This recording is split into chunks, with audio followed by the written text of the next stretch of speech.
सभी अपनी पसंद का खाना ऑर्डर कर रहे थे। कुछ लोग अपनी फैमिली के साथ आए हुए थे, तो कुछ लोग अकेले ही इस खुशनुमा शाम का मज़ा ले रहे थे। 5 स्टार होटल का मैनेजर घूम-घूम कर सभी का ऑर्डर ले रहा था। मैं इस समय एक 5 स्टार होटल के डाइनिंग हॉल में गाना गा रहा हूँ। वहाँ पर बैठे सभी लोग बढ़िया खाने के साथ-साथ मेरी सिंगिंग को एन्जॉय कर रहे हैं। मैं अब तक काफ़ी लोगों की फरमाइश पूरी कर चुका हूँ। मेरे सुरों की मिठास और माहौल की नज़ाकत लोगों को लुभा रही थी। सामने बैठे लोग स्वादिष्ट खाने का आनंद लेते हुए मेरी आवाज़ में खोए हुए थे। तभी अचानक दरवाजे से एक नवविवाहित जोड़ा अंदर दाखिल हुआ। उनकी आंखों में नई-नई शादी की चमक थी, होठों पर मुस्कान और हाथों में एक-दूसरे की गर्माहट। उन्होंने अपनी पसंद के एक रोमांटिक गाने की फरमाइश की। जैसे ही मैंने अपने गिटार के तार छेड़े, वे दोनों डांस फ्लोर पर आ गए। उन्हें डांस करते देखकर और लोग भी डांस फ्लोर पर आ गए और मेरी सिंगिंग का मज़ा लेते हुए नाचने लगे। सभी के लिए वह शाम एक यादगार लम्हा बनकर रह गई। हर कोई खुश नज़र आ रहा था। सभी के चेहरे मुस्कान से भरे हुए देखकर मेरे मन को एक अजीब-सा संतोष मिला था। उनकी खुशी देखकर मैं मुस्कुरा दिया, लेकिन मेरे दिल के किसी कोने में कुछ चटक सा गया। पता नहीं क्यों अचानक मुझे आयशा की याद आने लगी। मेरी ज़िंदगी, मेरा पहला प्यार और उससे बढ़कर मेरे सुख-दुख की साथी। पर अब मेरे साथ नहीं है। रात गहराई तो मैं भी अपना सामान समेटकर घर लौट आया। मेरी आँखों में थकावट थी, लेकिन नींद नहीं। बिस्तर पर लेटे-लेटे अतीत की यादों का कारवां फिर से आँखों के सामने उतर आया था। कॉलेज के दिनों में संगीत सिर्फ़ मेरा शौक था, लेकिन वही शौक आयशा को मेरी ओर खींच लाया था। कैंटीन में जब मैं दोस्तों के साथ गाने की प्रैक्टिस कर रहा था, तब पहली बार वह मेरे पास आई थी। तुम बहुत अच्छा गाते हो, सच में तुम्हारी आवाज़ दिल छू लेती है। उसकी आंखों की चमक और ताली बजाने की मासूमियत मुझे भीतर तक छू गई। उसके बाद मैं अक्सर उसकी फरमाइश पर गाने लगा। धीरे-धीरे हमारी दोस्ती प्यार में बदल गई। हम दोनों एक दूसरे से बिल्कुल अलग थे। वह एक अमीर बिजनेसमैन की बेटी, खुले विचारों वाली, बेबाक और आत्मविश्वास से भरी। मैं एक छोटे शहर का लड़का जिसे अपनी किताबों और संगीत के सिवा ज़्यादा कुछ नहीं आता था, लेकिन प्यार सोच समझ कर तो नहीं किया जाता। अगर ऐसा होता तो न जाने कितने लोग प्यार से महरूम रह जाते।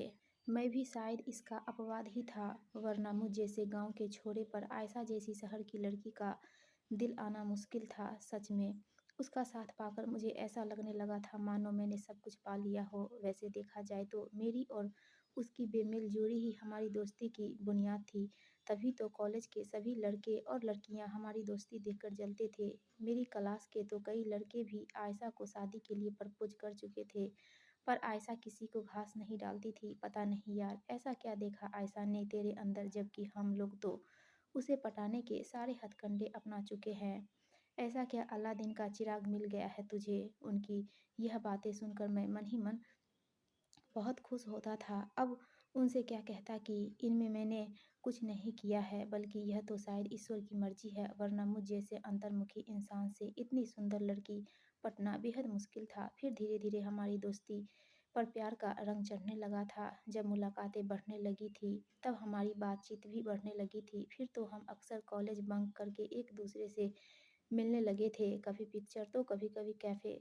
सच में ज़िंदगी बहुत हसीन हो गई थी आयशा। मैं अक्सर सोचता हूँ कि मुझ जैसे सीधे-साधे आदमी पर तुम जैसी परी का दिल कैसे आ गया। सच में मैं बहुत किस्मत वाला आदमी हूँ। मैं उसका हाथ पकड़कर कहता, मैं बिजनेसमैन की बेटी हूँ, इसलिए मैं कोई भी सौदा नुकसान का नहीं करती। मुझे यह तो पता है कि तुम एकेडमिक्स में बहुत अच्छे हो, इसलिए एक अच्छी कंपनी में तुम्हें नौकरी अवश्य मिल जाएगी। लेकिन उसके साथ-साथ तुम अन्य लड़कियों को घूरते नहीं हो, जबकि तुम्हारे साथ के लड़के किसी भी लड़की के साथ फ्लर्ट करने में पीछे नहीं रहते। बस यही सोचकर मैं तुम्हारे करीब आई हूँ। कम से कम तुम सिर्फ़ मेरे होकर रहोगे। मुझे प्यार में शेयरिंग पसंद नहीं है। आयशा की इन बातों को सुनकर मुझे अजीब तो लगता था, लेकिन मैं चाहकर भी रिएक्ट नहीं करता था, क्योंकि मैं उससे प्यार जो करने लगा था। वैसे भी जब आप प्यार में होते हो, तब आपको सामने वाले की कोई भी बात गलत नहीं लगती। इधर समय अपनी गति से बढ़ता रहा, तो उधर मैं और आयशा कॉलेज की पढ़ाई पूरी करने के बाद अपनी-अपनी लाइफ़ में सेटल हो गए। जहाँ एक ओर मुझे एक प्राइवेट कंपनी में जॉब मिली, तो दूसरी ओर आयशा को एक मल्टीनेशनल कंपनी में मैनेजर का पद मिला। हम दोनों मुंबई में 2 अलग-अलग कंपनियों में कार्यरत थे।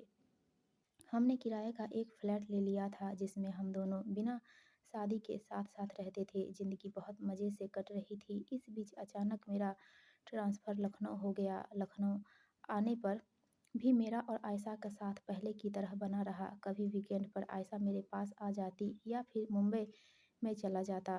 हम दोनों साथ में अच्छा टाइम स्पेंड करने के बाद अपने-अपने शहर वापस लौट जाते। अब जब मैं सेटल हो गया तब मुझ पर शादी करने का दबाव बनने लगा था। तेरे लिए एक बहुत अच्छे घर से रिश्ता आया है, लड़की भी बहुत सुंदर है और वह नौकरी भी करती है। तू कहे तो उनसे बात करूँ। यह बातें सुनकर अजीब सा मन हो गया था मेरा। मैं उस समय माँ को आयशा के बारे में बताना चाहता था लेकिन चाहकर भी मैं ऐसा नहीं कर पाया क्योंकि मैं खुद ही इस बारे में नहीं जानता था। क्या कहाँ शादी, अभी तुम ठीक से सेटल तो हो जाओ, शादी के बारे में बाद में सोचेंगे। आयशा बेफिक्री से बोली। सेटल, अब कितना सेटल होना है, अच्छी जॉब है मेरी और पे स्केल भी बढ़िया है, और क्या चाहिए। वह तो ठीक है लेकिन जब तक तुम्हारी अच्छी सेविंग नहीं हो जाती तब तक हम शादी के बारे में नहीं सोच सकते क्योंकि शादी होने के बाद हमारा खर्च बढ़ जाएंगे। पहले अपना बैंक बैलेंस बढ़ाने पर ध्यान दो, फिर शादी करेंगे। आयशा की यह बातें सुनकर मेरी मेरी शादी करने का सारा जोश ठंडा पड़ गया था। आयशा, खर्चे तो कभी ख़त्म नहीं होते, खर्चों का क्या है, एक आज ख़त्म हुआ तो दूसरा कल शुरू हो गया। पर इसकी वजह से हम अपनी खुशियों को तो नहीं रोक सकते। आखिर तुमने कर दी ना मिडिल क्लास वाली बातें। अरे बुद्धू, मैं शादी करने से कब मना कर रही हूँ, लेकिन इसके लिए सही वक्त आने दो। आयशा अपना फैसला ले चुकी थी। मैं आयशा के इस फैसले से खुश नहीं था लेकिन फिर भी यह सोचकर चुप रह गया कि शादी जैसे अहम फैसले में आयशा की हाँ होना तो ज़रूरी है। मैं उस समय आयशा से यह कहना चाहता था कि शादी के लिए दिलों में प्यार होना ज़रूरी है। अगर फिर थोड़े कम पैसे भी हो तो चलेगा क्योंकि प्यार ही तो दिलों को जोड़ कर रखता है। पर उसे मैं यह नहीं कह पाया। उसे तो पैसों के आगे कुछ नज़र नहीं आता था। ज़िंदगी ने अचानक करवट ली और किसी वजह से मेरी नौकरी चली गई। तब अचानक आयशा का मेरे प्रति रवैया बदलने लगा। एक तरफ मेरा अचानक बेरोज़गार होने का दुःख और उस पर आयशा की बेरुखी। मैं टूटकर बिखरने लगा था। एक आयशा ही तो थी जिसे मैं अपने दिल की बातें खुलकर कह सकता था, लेकिन उस समय वह मुझसे बात तक करना पसंद नहीं करती थी। वैसे भी मेरा आयशा के अलावा कोई और ऐसा दोस्त नहीं था जिससे मैं अपने दिल की बातें शेयर कर पाता। आयशा और मेरे बीच की दूरियां बढ़ने लगी थी। हालांकि मेरी ओर से इन दूरियों को मिटाने की पूरी कोशिश रही, लेकिन आयशा ने तो जैसे मेरी शक्ल तक न देखने की कसम खा ली थी। पहले आयशा मुझे दिलासा देती रही, पर कुछ ही महीनों में उसके व्यवहार में ठंडापन आ गया। फ़ोन पर कम बातें, मिलना-जुलना बंद। मैं अपनी बेरोज़गारी से पहले ही टूटा हुआ था, ऊपर से उसकी बेरुखी ने जैसी मेरी बची-कुची ताकत भी छीन ली।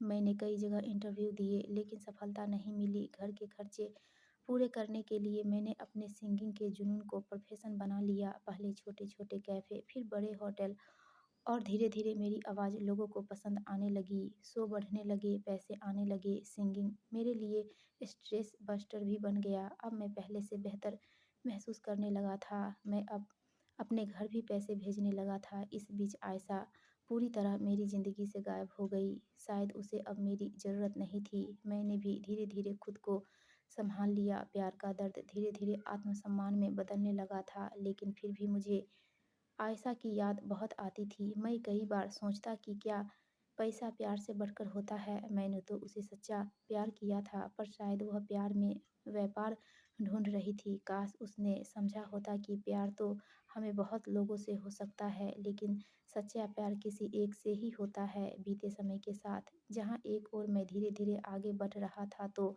वहीं दूसरी ओर आयशा की बेवफ़ाई के कारण मेरे मन की ज़मीन पथरीली होने लगी थी। अब तो मुझे उससे मिले एक अरसा बीत चुका था। बस यही सोचते हुए कब मेरी आँख लगी मुझे पता ही नहीं चला। अगले दिन की सुबह मेरे लिए एक खुशनुमा पैगाम लेकर आई। एक बड़ी कंपनी में मुझे जॉब ऑफ़र हुआ तो ऐसा लगा कि मानो मुझे फिर से एक नई पहचान मिल गई हो। एक लंबे समय बाद कॉर्पोरेट वर्ल्ड में लौटना मेरे लिए आसान नहीं था, लेकिन फिर भी खुद को साबित करने का एक और मौका मैं किसी भी हाल में नहीं छोड़ सकता था। लेकिन साथ ही मैंने अपने सिंगिंग के शौक को नहीं छोड़ा, क्योंकि एक वही तो था जिसने मेरे मुश्किल समय में मेरा साथ दिया, तभी तो मैं ऑफ़िस से लौटकर भी अपने इस पैशन को अंजाम देता रहा। एक दिन जब मैं गाना गाने के बाद अपना सामान पैक करके घर जाने लगा था, तब अचानक एक जानी-पहचानी आवाज़ सुनकर मेरे कदम रुक गए। अब तो तुम्हारे पास एक अच्छी नौकरी है, सब कुछ ठीक हो गया है, फिर क्यों यह गिटार लेकर घूमते रहते हो? मैंने धीरे से सिर उठाकर देखा, सामने आयशा खड़ी थी, हाथ में कोल्ड ड्रिंक का गिलास, चेहरे पर वही पुरानी मुस्कान। पर अब वह मुस्कान मुझे खोखली लग रही थी। मैंने एक गहरी सांस ली और कहा, मत भूलो, मेरे इसी शौक के कारण तुम मेरे ओर आकर्षित हुई थी और यही शौक मेरे सबसे मुश्किल वक्त में मेरे काम आया। वह हंस पड़ी। अगर हम फिर से एक हो जाए तो? मैंने उसकी आंखों में देखा, जहाँ कभी प्यार था, अब वहाँ सिर्फ एक बिजनेसमैन की बेटी की चालाकी दिख रही थी। अब मैं तुमसे कोई रिश्ता नहीं रखना चाहता। वह चौंक गई। क्या तुम मुझसे प्यार नहीं करते? मैंने कड़वाहट से कहा। अपनी बेवफाई को प्यार का नाम मत दो आयशा। जब मुझे तुम्हारी सबसे ज़्यादा ज़रूरत थी तब तुम नहीं थी, पर अब जब मेरे पास सब कुछ है तो तुम वापस आना चाहती हो। उसका चेहरा उतर गया। तुम बिजनेसमैन की बेटी हो, कोई भी घाटे का सौदा नहीं करती, लेकिन सच्चा प्यार तो मुनाफे नुकसान से परे होता है। अगर सिर्फ पैसा ही सब कुछ होता है तो रिश्तों की बैलेंस शीट हमेशा खाली रह जाती। मैं कठोरता से बोल पड़ा। आयशा अचानक घबराई हुई सी दिखी। क्या तुम्हारी ज़िंदगी में कोई और लड़की आ गई है? मैं मुस्कुरा दिया। क्या खुश रहने के लिए किसी और का साथ ज़रूरी है? क्या मेरा खुद का वजूद कोई मायने नहीं रखता? आयशा की आंखों में अफ़सोस था या शायद पछतावा, अंदाज़ा लगाना मुश्किल था, लेकिन मुझे तुम्हारी ज़रूरत है। इतना कहकर उसने मेरा हाथ पकड़ लिया। मैंने हल्के से उसका हाथ छुड़ाया और कहा, पर मुझे तुम्हारी कोई ज़रूरत नहीं है। अब मैं खुद के साथ खुश हूँ और मैं वहाँ से चला गया। गाड़ी चलाते हुए मैं सोच रहा था कि कभी जिसे मैंने अपनी दुनिया माना था, आज वही मेरे लिए एक बीता हुआ अध्याय बन चुकी है। मैंने रेडियो ऑन किया तो एक सुरीली आवाज़ मेरे कानों में पड़ी। जीवन के सफ़र में बिछड़ जाते हैं जो हम सफ़र, वो फिर कभी लौट कर नहीं आते। फिर मैंने खुद से कहा, अब हिसाब बराबर, और नई मंजिल की ओर बढ़ चला। दोस्तों, आपको ये कहानी अच्छी लगी हो तो प्लीज़ हमारे वीडियो को लाइक कीजिएगा और चैनल को सब्सक्राइब